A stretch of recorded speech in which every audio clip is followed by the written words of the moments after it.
Fox News alert this morning and a major blow to ISIS. U.S.-backed forces successfully taking back the Caliphate's capital in Raqqa, Syria. And just days ago, U.S. soldiers took out almost 50 ISIS terrorists in airstrikes over Yemen. So what does this mean in the war on terror? It's certainly good news. Here to weigh in is U.S. Army Special Forces veteran Jim Hanson. Thank you, sir, so much for coming on this morning. Pleasure. So we have, we have the soldiers are, giving up. We've got the leaders on the run moving into eastern Syria. This is wonderful news. Tell us about how important this is.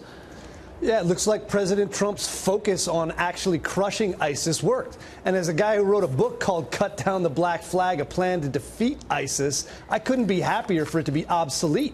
This is a huge win. Raqqa was their capital. The black flag is in the dirt in Raqqa, and they're running everywhere we can find them. They're trying to get away. They're running for the border, and they're looking for any safe haven where they can run and hide.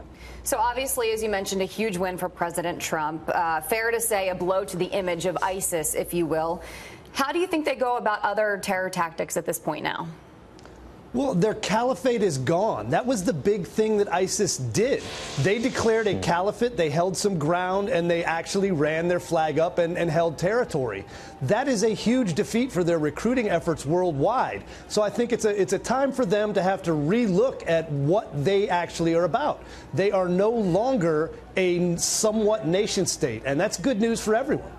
It's in all fairness, it is getting some coverage in network media. It is a big story, but it's a really big story. I mean, this has been a major threat to Western way of life for the last 3-4 years. Do you think it's getting a fair coverage? I don't think it is. I think the media does not want to cover anything that is positive towards Donald Trump. This is quite positive towards his policies, so they're ignoring it. I think something else we want to make sure we pay attention to. President Trump gave an amazing speech about how Iran is the real enemy in the region. And right now in Kirkuk, the Iranian-led militias, which are more properly called terrorist death squads, have run the Kurds out of Kirkuk. And I think the U.S. needs to look at whether or not we need to support the Kurds against what is actually an Iranian incursion, so we don't run into a problem losing the peace after this win against ISIS. Well, right. That's what I was just going to ask is how do we win that peace now? How do we make sure that we don't lose it? I think we need to get the Iranian influence out of Iraq. Tehran has been far too a tyrannical influence on the Baghdad government in Iraq.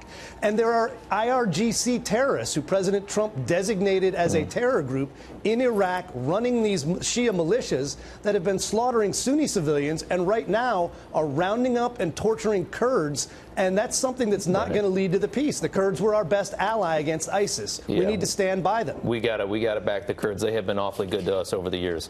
All right. Thank you, sir, so much for coming on this morning. We appreciate it.